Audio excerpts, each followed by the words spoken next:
Romantic comedies are to relationships what porn is to sex. Everyone always says porn gives a false illusion to what sex is actually like, yet romantic comedies do that but are completely fine, even though most of the time they portray insanely toxic relationships that are fixed because of something trivial.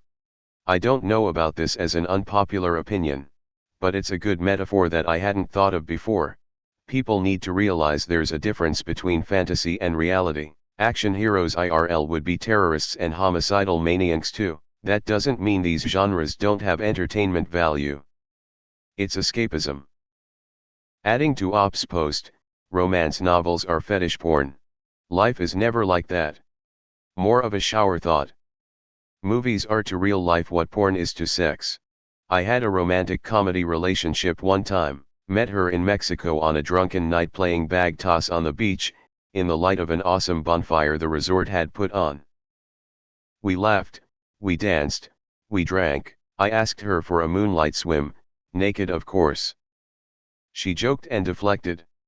I persisted but kept the tone light and fun. As the night progressed, we drank more and more.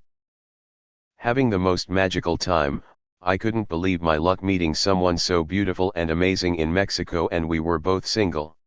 Woke up the next morning in my hotel room lying next to her. Her beautiful hair flowing down the pillow.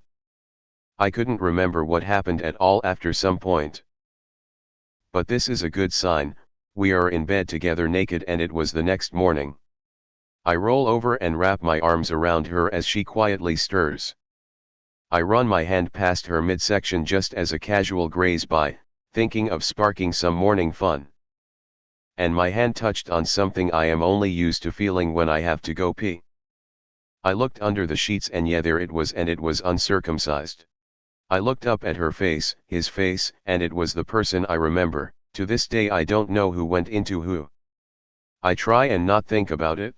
I don't go to Mexico anymore and I certainly stopped watching romantic comedies. This makes me think of 500 Days of Summer, kinda of an anti-rom-com in a sense, and is a much more grounded and realistic portrayal of a relationship rather than your average rom-com. Great movie to watch when getting over a breakup. How is that an unpopular opinion? I think it would only be unpopular with people who never had a relationship, or people who live in fantasies. Didn't think about it cause rom-coms usually come from the women's side, and I've never met a guy who liked rom-coms. Neither do I, so it never even came to my mind, but now that you mention it, yes. I've actually seen it a lot, that a girl or woman expects her to behave the way a character from a movie acted. E.g. always paying for their food, bring her flowers and chocolate, always know what's up with her, always do everything in her favor. That's toxic as hell TF. I've been saying this for years. That is actually a popular opinion among pop culture people.